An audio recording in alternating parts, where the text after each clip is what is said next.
Welcome to the Human Capital Innovations Podcast. We're your source for personal, professional, and organizational growth and development, where we share original research, explore industry trends, and interview executives and thought leaders from across the globe.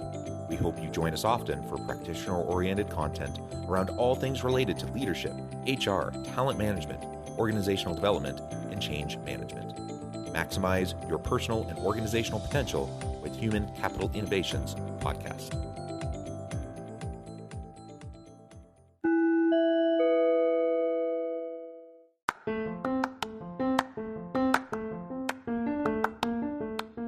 Do you enjoy the Human Capital Innovations Podcast?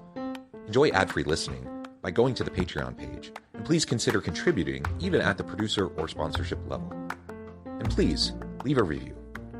Thank you for your support.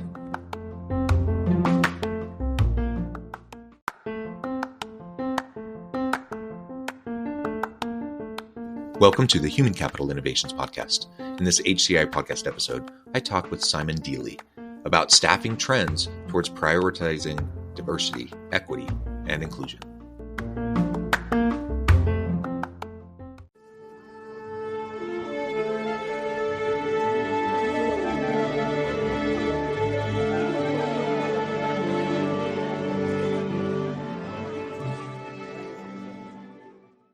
Simon Dealy, welcome to the Human Capital Innovations Podcast. Hi, Jonathan. Thank you for having me.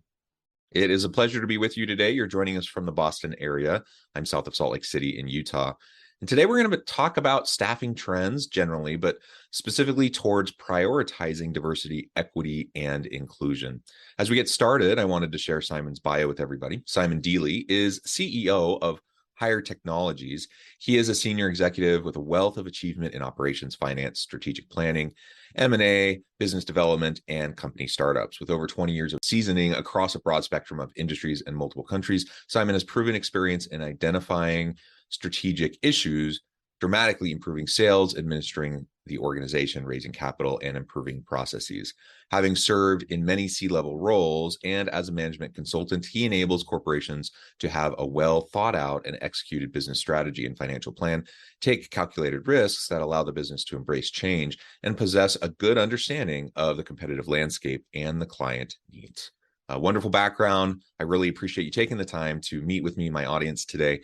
Anything else you would like to share with us by way of your background or personal context before we dive on into the conversation? Well, you did a great job there, John. Appreciate that.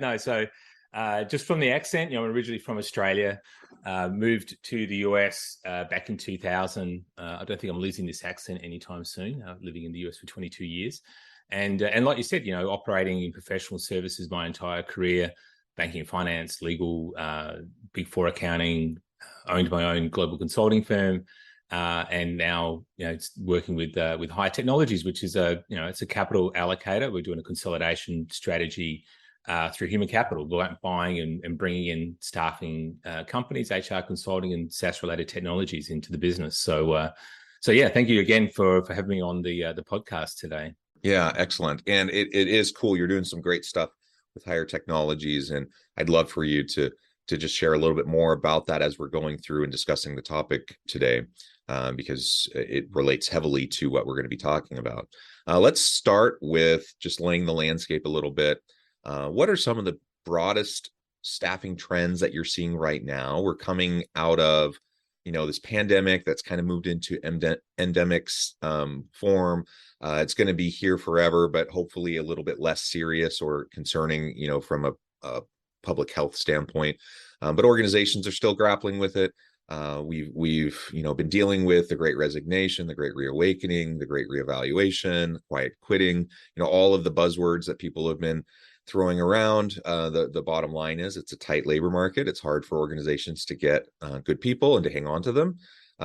What are some of those and related, staffing trends that you're seeing if we zoom out and look at the macro level? Yeah, it's a really good question. Was certainly a shift after sort of started getting out of the pandemic where the leverage was more in the candidate's hand than the employer's hand, and this fully embracing the remote workforce, and that's obviously gets talked about quite a bit. And that's really this high demand for these qualified candidates. And on companies are more willing now to, if they can, have this remote or hybrid workforce, looking at a broader scope of where they might have traditionally brought resources in. They don't have to be close to the office, not just the closest best resource, but the best resource. And that extends into, so with what we're doing, we've got operations up in Canada, looking, south of the border into the Canadian market to find those resources, because there's an exchange rate arbitrage, but also access to another resource pool.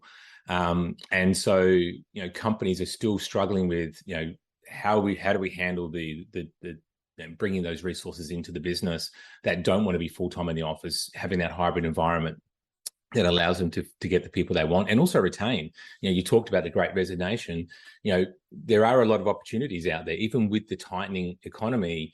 It's kind of strange. You have this full employment going on where the economy is slowing down. Now, of course, you would expect that would start to slow, but there's a lot of demand to be soaked up before it starts tipping the other way. On top of that, there's a greater awareness of the gig economy. A lot of people talk about the gig economy, where that contingent workforce model, we're not going to bring somebody in full time. We're going to bring in resources as and when we need them, and being able to be flexible like that as an organization, where you're tapping into that resource pool. And there's a lot of examples of the gig economy and how that's growing so much. It's expected to be a very, very large industry and growing industry because of the demand for those resources, and the resources themselves wanting to have that flexibility. Mostly in sort of the millennial group is where we're seeing the younger group of employees are more open to that sort of on-demand type of work environment. And all of that working on at the same time that you've got companies trying to improve the diversity within their businesses as well, especially at the board level and C-suite. Yeah, and as I think about the trends towards the gig economy, now certainly before the pandemic, it was already trending upwards, right? Trending upwards towards more contingent work, more contract and freelance work, and that only got accelerated and put on steroids during the gig economy. And like you said, younger generations seem to be more and more open to it. And it doesn't necessarily mean that's only the only type of work that people want to do, but more and more people are embracing a side hustle, right? So you have your day job, and then you do, something else that really fulfills your creative needs, or, taps back into maybe what you studied in school and you kind of got a little bit away from in your career or whatever, right? But people doing these side hustles and doing more gig work, there's lots of platforms now to connect employers with talent, freelance talent. So it's easier and easier to be able to manage that. There's just a definite move that direction. And whether we're talking about freelance, gig work, that kind of stuff, or we're talking just about remote or hybrid work, one of the outcomes of this, I'm not sure it was one that people had originally really thought seriously about, but one thing people have definitely noticed is that once you break down the geographical barriers and limitations around who you hire, so now you're not just hiring from your surrounding metropolitan area, but you truly can hire from anywhere in the world, anyone with a good internet connection who's able to make the synchronous meetings when they're necessary and otherwise get the work done. It means you can hire a really diverse workforce, people from all different backgrounds, socioeconomic status, race, religion, ethnicity, etc. Like all the things, right? That you can just have a really diverse team when you embrace the distributed model of work, whether that's full-time employees, contract, freelance, whatever, right?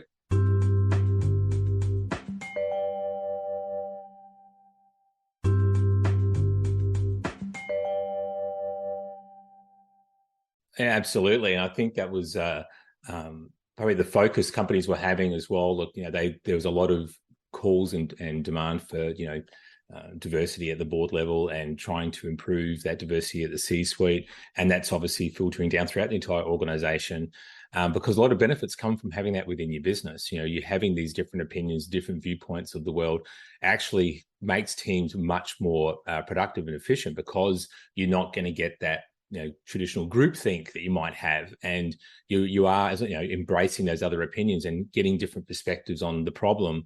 And it's not just trying to get to the solution as quickly as possible, but looking at all the different alternatives there. And so that's really helping companies that are taking that broader perspective that you're saying, like, getting a broader talent pool that they're bringing into the company.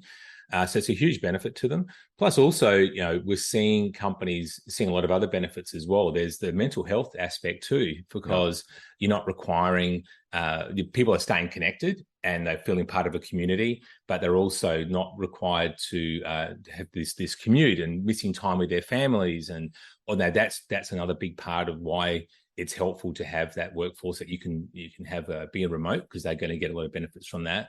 And that obviously then translates into better productivity for the company as well. So a lot of benefits that come from having that wider lens, and you definitely are seeing it, like you were saying, with companies. I see it a lot with our business, because we're doing with North America, and it's obviously not as, there's a lot of diversity there for sure, but even expanding into the Asian markets and European markets as well, to find those talented resources, and understanding that scarcity can actually work to your advantage when you start to tap into those other resource pools. Yeah, absolutely. And you mentioned C-level positions and board positions, being a focus of many organizations as it relates to DEI efforts. I was actually having a meeting with an organization just the other day, and I won't mention names, but they've put a lot of effort into their DEI stuff. They've enacted a lot of policies and procedures, and they've done a lot of things to move the needle. But most of it has happened at the lower levels. So they have increased the level of diversity and equity throughout the organization. They've worked hard on a culture of inclusion and belonging throughout the organization. But when you get to the C-suite and the board level, there's almost no diversity whatsoever. And it's not because they're not committed to trying to get it done, but it's really because there's just been less turnover there. There's people that have been there for a long time, and they were all there before they had these efforts towards DEI. And so how would you approach an organization that might be struggling with C-level roles in trying to increase the level of diversity if there's not a high level of turnover there? Yeah, I think that's a really good question. People are saying, I've heard the argument, well, there's just not the qualified people to bring into those positions, which is completely untrue. There's a great depth of talent in that area to bring that diversity into the business, obviously. And then the next question is, well, we don't have any open positions. But then you have to look at the hierarchy of the business overall. How did you end up at the starting point bringing in your CFO, for example, your COO, CEO? What do you traditionally do? Are you hiring from within, or are you hiring from without? And having that sort of the next in lines, having more diversity for those next in lines, so that you do have people that you can hire within into the business. There is always that pyramid problem within organizations where you have to need the person at the top to go before the rest can move up, and that definitely does become a bit of a stopping point for organizations. But okay, that's how it is today. Think about that succession planning process. Think about what's going to come next through the organization. Be very committed to bringing the diversity at those levels below, so that they are ready to move up into those higher positions. Certainly at the board, you need to have, there is, a lot of long tenure, I know, at the board level, but then have that commitment. When an opportunity does come up, we are committing to go through this process to look to bring diversity into the board. We are going to be making a diversity hire onto the board. And, one of our practice units leaders international, half of their revenue is coming from that DEI side, because companies are trying to build that network. They are trying to build that succession planning to the businesses. While they don't have the opportunity today, they are making sure that they've got the training programs and the succession planning in place that will allow them to, over time, bring that into the business as well. Focusing on that diversity hire if and when, an opening occurs, and focusing on the talent pipeline and the progression, so that you have people waiting in the wings ready to fill in and contribute in those positions as appropriate. Those are great approaches. And it's interesting. I hear often, as you said, the argument is, often, well, there weren't any other qualified candidates or things of this nature, whether it's, having more female candidates and hires, or BIPOC hires, or whatever, you're talking about. And sometimes people are a little bit resistant because they don't want to be seen as making a hire base solely off of a diversity kind of a perspective. They want to be able to say, I'm hiring the best qualified person regardless. And I guess two things to that. When I hear that, I'm like, okay, one, I don't believe that there aren't really quality, highly qualified people that could fill those positions. I just don't believe that argument. I think if you say you don't have anyone in the pool, then I think you're not looking hard enough. But two, I think it's definitely appropriate to prioritize diversity hires, especially when there's very limited levels of diversity in C-level positions or in board seats or whatever, because the rest of the organization looks to those positions. And if they look, if they see the board of directors and they only see a bunch of, middle-aged white dudes, it sends a message, and it's an important message both ways. It can hurt you, but it can also help you.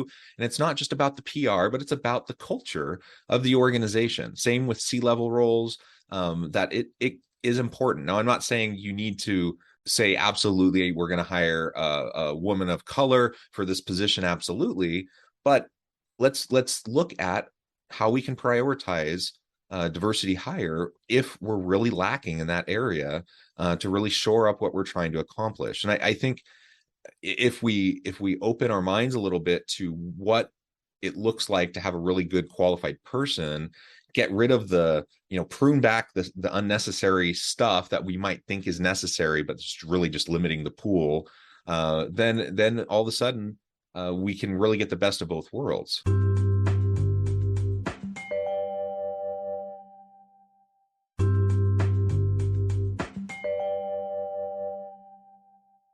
Yeah, absolutely. And I think, there's been a good movement in terms of how job descriptions are being written to remove implicit biases out of job descriptions.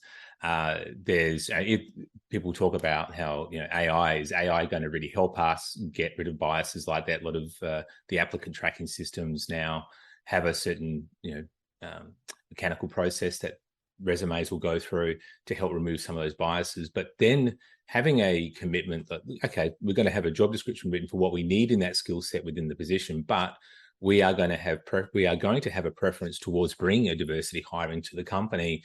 There is nothing wrong with that, because it's you obviously are doing it because you don't have that diversity today. You're trying to increase that within the business. The employer has identified this is good for us. We're not doing it just for the external optics of, okay, yep, tick the box, we got the diversity hire. It's been done because it's been proven that having that diversity at those different levels within the organization makes the organization more effective, more efficient. It allows for the organization to be more innovative. There's a lot of benefits that come from doing that. So it's not just lip service to being, we should do this because we want to look good out there.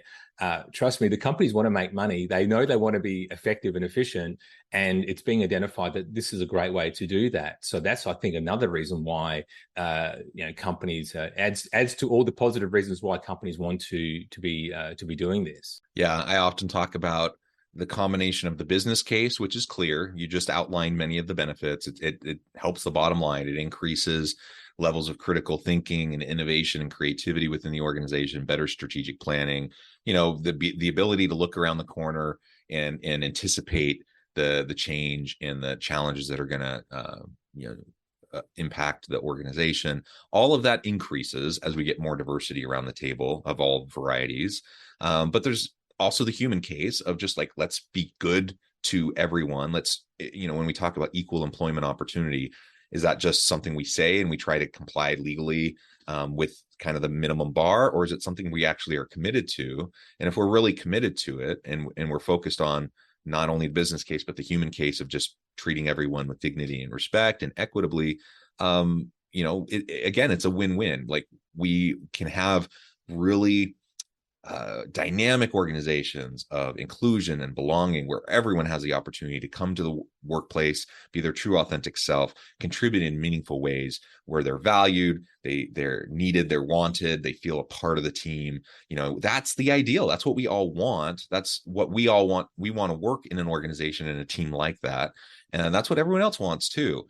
So the business case, the human case, both go hand in hand. They're not mutually exclusive, as sometimes people kind of paint a false dichotomy, but they can actually be mutually reinforcing and really just help the overall success of the organization. So yeah, let's focus on getting more diversity into our various roles throughout the levels of the organization. And it's great. I love it when I see an organization that's struggled in this area. They put effort into it and they start to see the benefits.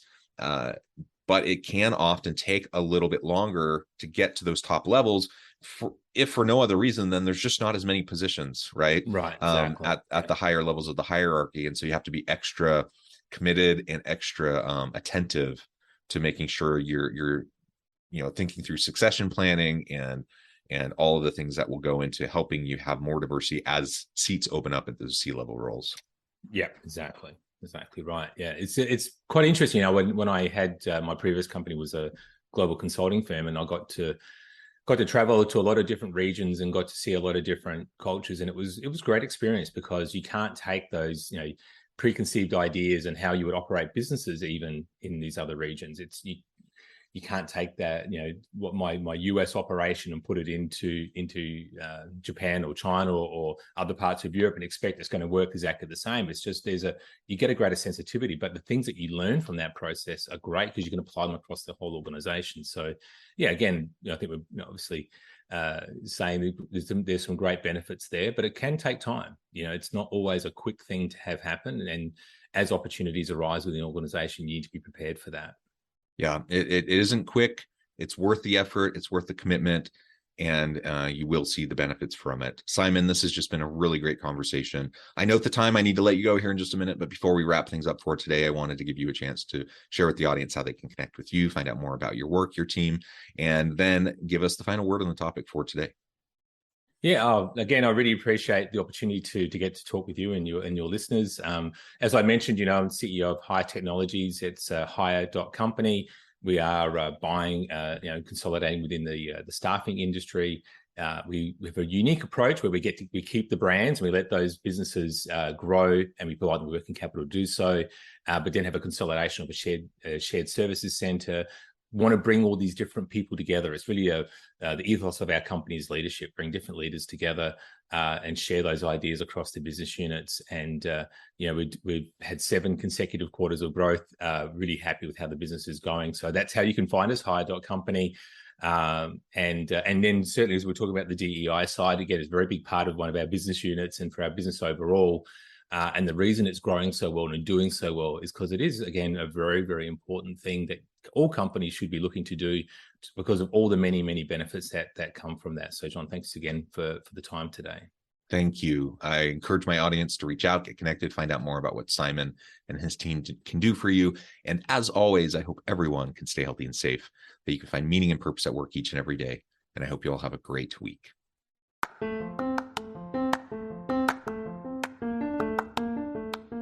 you enjoy the Human Capital Innovations podcast? Enjoy ad-free listening by going to the Patreon page, and please consider contributing even at the producer or sponsorship level. And please leave a review. Thank you for your support.